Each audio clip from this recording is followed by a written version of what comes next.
దేశంలో working hours పై కొంతకాలంగా పెద్ద చర్చ నడుస్తుంది. దేశ యువత వారంలో 70 గంటలు పనిచేయాలన్న ఇన్ఫోసిస్ కో ఫౌండర్ నారాయణమూర్తి వ్యాఖ్యలతో ఈ చర్చ మొదలైంది. ఆ తర్వాత కొన్నాళ్లకు L&T tech company chairman SN Subramanian మరో అడుగు ముందుకేసి వారంలో 90 గంటల పాటు పనిచేయాలన్నారు. ఇంట్లో కూర్చొని భార్య ముఖం ఏం చూస్తారు అంటూ ఆయన చేసిన కామెంట్స్ అప్పట్లో తీవ్ర దుమారాన్నే రేపాయి. వీరి వ్యాఖ్యలను కొందరు వ్యాపార దిగ్గజాలు, పలు స్టార్టప్ కంపెనీల అధినేతలు సమర్థించినప్పటికీ ఉద్యోగుల నుంచి మాత్రం తీవ్ర వ్యతిరేకతే వచ్చింది. తాజాగా ఈ వర్క్ అవర్స్ పై నారాయణమూర్తి భార్య, రాజ్యసభ ఎంపీ సుధామూర్తి స్పందించారు.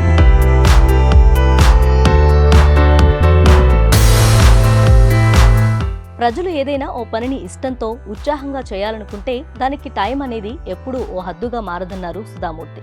తన భర్త డబ్బులు లేని సమయంలో కూడా ఇన్ఫోసిస్ ను నిర్మించాలని అనుకున్నారని, ఆ సమయంలో కమిట్మెంట్ ఉన్న వ్యక్తులతో 70 గంటల కన్నా ఎక్కువగా పనిచేయడం వల్ల అది సాధ్యమైందన్నారు. తన భర్త మాత్రమే కాకుండా జర్నలిస్టులు, డాక్టర్లు వంటి ఇతర రంగాల్లో ఉన్నవారు కూడా 90 గంటల వరకు పనిచేస్తున్నారని చెప్పారు. భగవంతుడు అందరికీ రోజుకు 24 గంటల సమయాన్నే ఇచ్చారని, దాన్ని ఎలా వినియోగించుకుంటారనేది మీ ఇష్టమని అన్నారు సుధామూర్తి.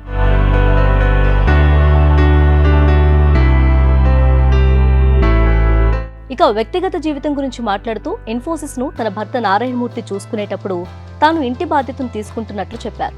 కాలేజ్లో కంప్యూటర్ సైన్స్ బోధించడం కూడా ప్రారంభించారని చెప్పుకొచ్చారు. ఏదైనా పని చేయాలనుకున్నప్పుడు సమయం లేదు అని అనుకోకుండా ఆస్వాదిస్తూ పనిచేయాలన్నారు సుధామూర్తి. ప్రస్తుతం తన భర్త కంటే ఓవర్ టైం పనిచేస్తున్నానని, దీనికి ఆయన సపోర్టర్గా ఉన్నారన్నారు. ప్రతి మహిళ విజయం వెనుక అర్థం చేసుకునే వ్యక్తి ఉంటారని, వృత్తి జీవితంలో భార్యాభర్తలిద్దరూ ఒకరికొకరు సాయం చేసుకోవాలని, అదే జీవితమని సుధామూర్తి అన్నారు.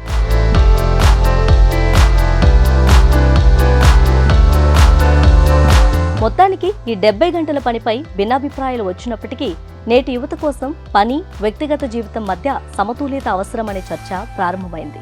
ఎక్కువ గంటలు పనిచేయటం ఉత్పాదకతను పెంచుతుందా లేదా శారీరక, మానసిక ఒత్తిడిని పెంచుతుందా వంటి ప్రశ్నలు ఉత్పన్నమయ్యాయి.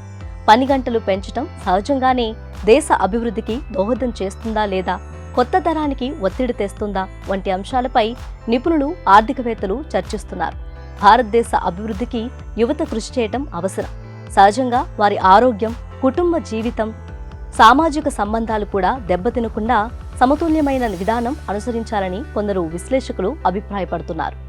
అయితే ప్రపంచ దేశాలతో పోటీ పడాలంటే పని గంటల కంటే సామర్థ్యాన్ని మెరుగుపరచడం ముఖ్యమనే దానిపై కూడా దృష్టి పెట్టాల్సిన అవసరం ఉంది.